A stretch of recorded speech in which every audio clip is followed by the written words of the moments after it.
بسم الله الرحمن الرحيم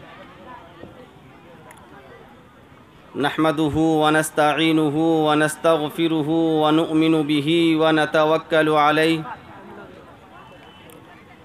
ونعوذ بالله من شرور أنفسنا ومن سيئات أعمالنا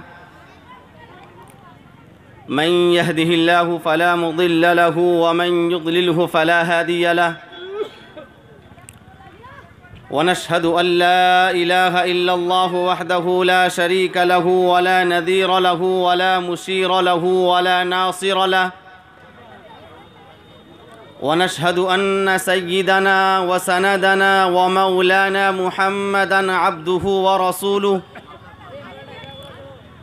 الذي أرسل إلى الناس كافة بشيرا ونذيرا وداعيا إلى الله بإذنه وسراجا منيرا والصلاة والسلام على آله وأصحابه وأزواجه وذرياته وأهل بيته ومن تبعهم بإحسان إلى يوم الدين أما بعد فأعوذ بالله من الشيطان الرجيم بسم الله الرحمن الرحيم من عمل صالحا من ذكر أو أنثى وهو مؤمن فلنحيينه حياة طيبة وقال تعالى في موضع آخر وأنتم الأعلون إن كنتم مؤمنين صدق الله العظيم. وعن أبي بكرة رضي الله عنه قال كما تكونوا يولى عليكم أو يؤمر عليكم رواه البيهقي. هذا حديث ضعيف ولكن معناه صحيح. انہی کی محفل سجا رہا ہوں، انہی کی محفل سجا رہا ہوں، چراغ میرا ہے رات ان کی، انہی کی مطلب کی کہہ رہا ہوں، زبان میری ہے بات ان کی، خدایا کرم تو یوں کر دے اب، خدایا تو کر دے یوں رحم و کرم اب، ہو رات تیری نجات ان کی۔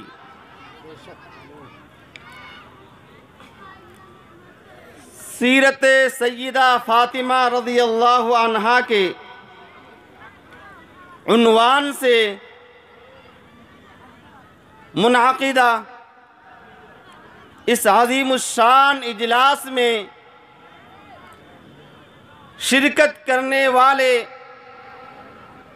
ہمارے علماء کرام، معزز سامعین اور پردہ نشی خواتین حضرات، میری مائیں اور بہنیں، یہ پہلی بار یہ جملہ مجھے آج 13واں یا 14واں یا 15واں جلسہ ہے، پہلی بار مجھے یعنی پس پردہ خواتین حضرات کہنے کا موقع ملا، یعنی پہلی بار میں نے پردے کے پیچھے عورتوں کو دیکھا۔ الحمدللہ ایک تو پروگرام ملا، آج 14واں یا 15واں پروگرام ہے میرا، میں نے پہلی بار آج مجھے کیا پس پردہ خواتین حضرات کہنے کا موقع ملا، ورنہ ہر جگہ سامنے ہی عورتیں نظر آتی تھی۔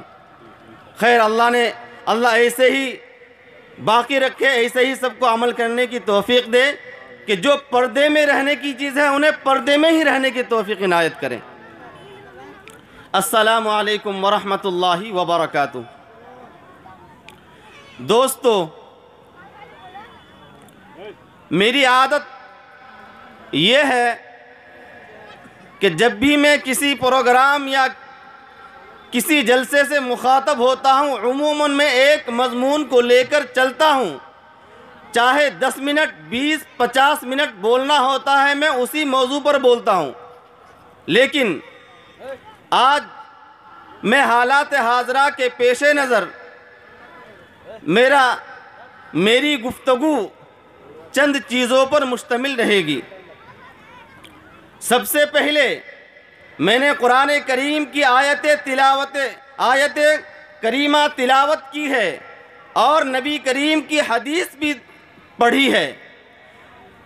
ان سب کا مجموعی حالت حاضرہ پر یا حالات حاضرہ کے مطابق جو باتیں کہنی ہیں میں وہ آپ حضرات کے سامنے پیش کرنا چاہتا ہوں۔ غور سے سنیے گا، جن کو بیٹھنا ہے شروع سے بیٹھیں، بیچ میں اٹھنے کی زحمت نہ کریں، اس سے بات کہنے میں اور سننے میں پریشانی ہوتی ہے۔ آج ہم یہ علاقائی اعتبار سے، صوبائی اعتبار سے یا ملکی اعتبار سے یا عالمی اعتبار سے مسلمانوں کے حالات کا جائزہ لیں تو آج آپ کو پتہ چلے گا کہ مسلمان دنیا کے گوشے گوشے میں نکبت و ادبار کی زندگی گزار رہا ہے۔ آج مسلمان جہاں بھی ہے، آج وہ دبایا جا رہا ہے، انہیں کچلا جا رہا ہے، آج انہیں ان کے حقوق سے محروم کیا جا رہا ہے۔ آج مسلمان دنیا کے گوشے گوشے میں جی رہے ہیں، آج انہیں تیسرے درجے کا شہری کہلایا جا رہا ہے۔ آج مسلمان جن کے بارے میں اللہ تعالیٰ نے کہا تھا وَأَنْتُمُ الْأَعْلَوْنَ إِن كُنْتُم مُؤْمِنِينَ کہ تم ہی سر بلند رہو گے، تمہارے ہی دھاک چلے گی، تمہارے ہی حکومت چلے گی، تمہاری قیادت رہے گی، تمہاری سربراہی رہے گی، تمہاری اتباع کی جائے گی، تمہاری ہی بات مانی جائے گی۔ لیکن آج وہ مسلمان آج کچلے جا رہے ہیں، آج ان کی سربراہی تو کیا، آج ان کے جذبات کو ٹھکرایا جا رہا ہے۔ آج مسلمانوں کو ہر میدان میں ان کو پیچھے چھوڑنے کی کوشش کی جا رہی ہے۔ آج مسلمانوں کو سیاسی اعتبار سے، سماجی اعتبار سے، اقتصادی اعتبار سے، معاشی اعتبار سے، ہر اعتبار سے ان کو پیچھے چھوڑا جا رہا ہے۔ حالانکہ یہی وہ مسلمان،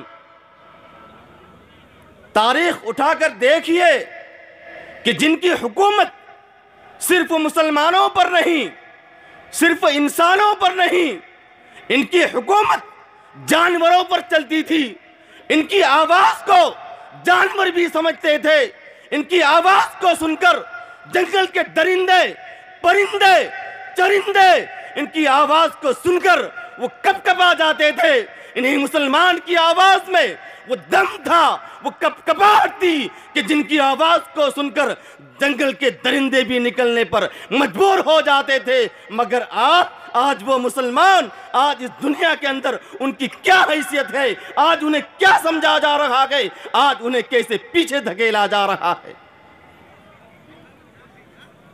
آج قیادت تو دور کی بات ہے، آج ہمیں اپنے مذہبی امور پر بھی عمل کرنے کی صحیح آزادی نہیں مل پا رہی ہے۔ اور حقیقت یہ ہے، آپ صرف اپنے علاقے کو بارسوئی کے نہ لے لیجئے گا۔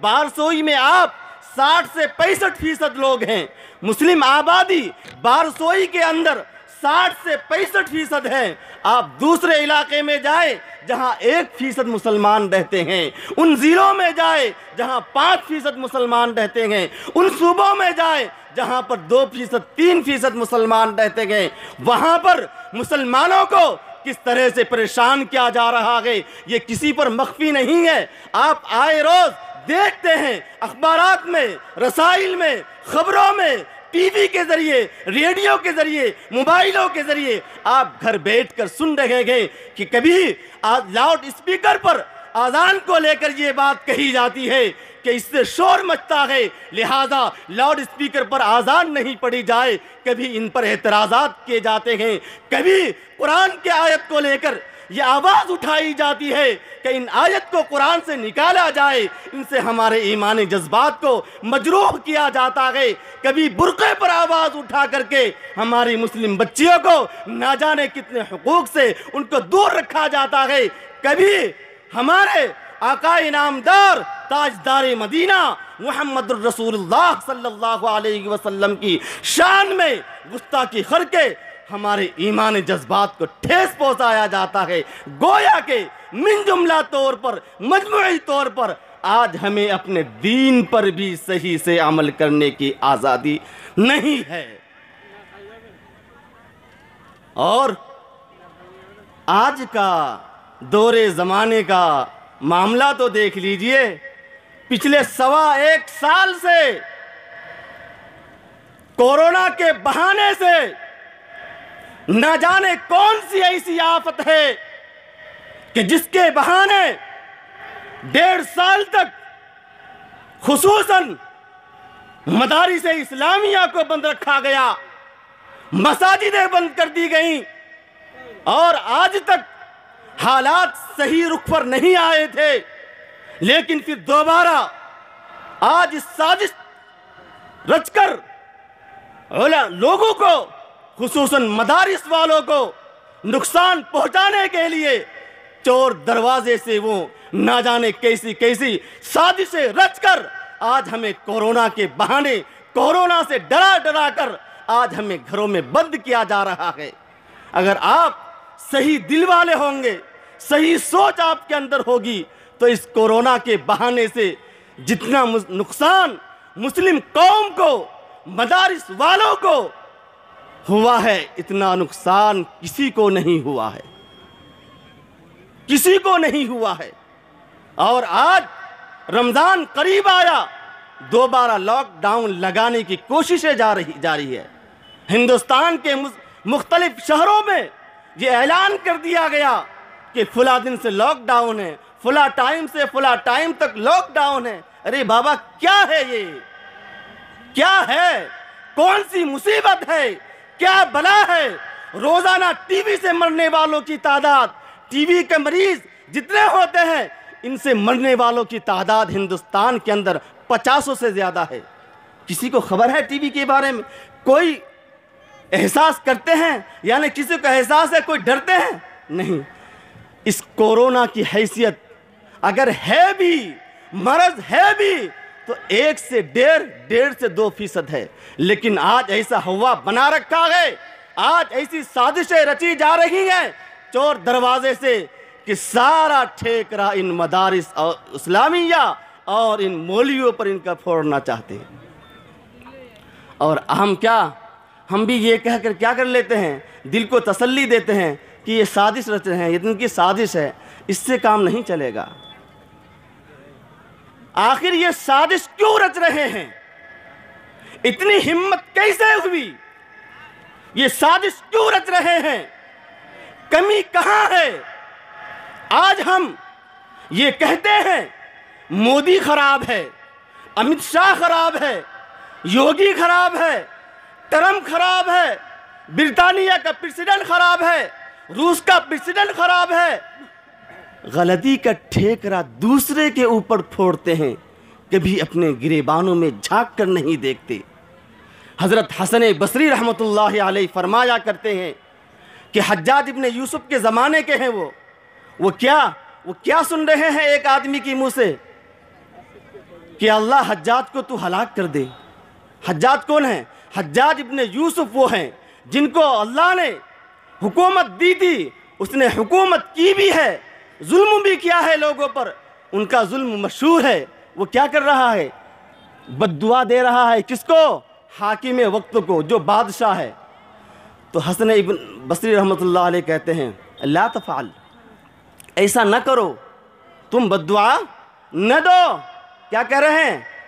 انکم من انفسکم اوتیتم، یہ تو وہی ہے، یہ تو تم میں سے ہی ہے، یہ تو تم میں سے تم پر مسلط کرنے کے لیے بنایا گیا ہے تاکہ تم صحیح راستے پر آؤ۔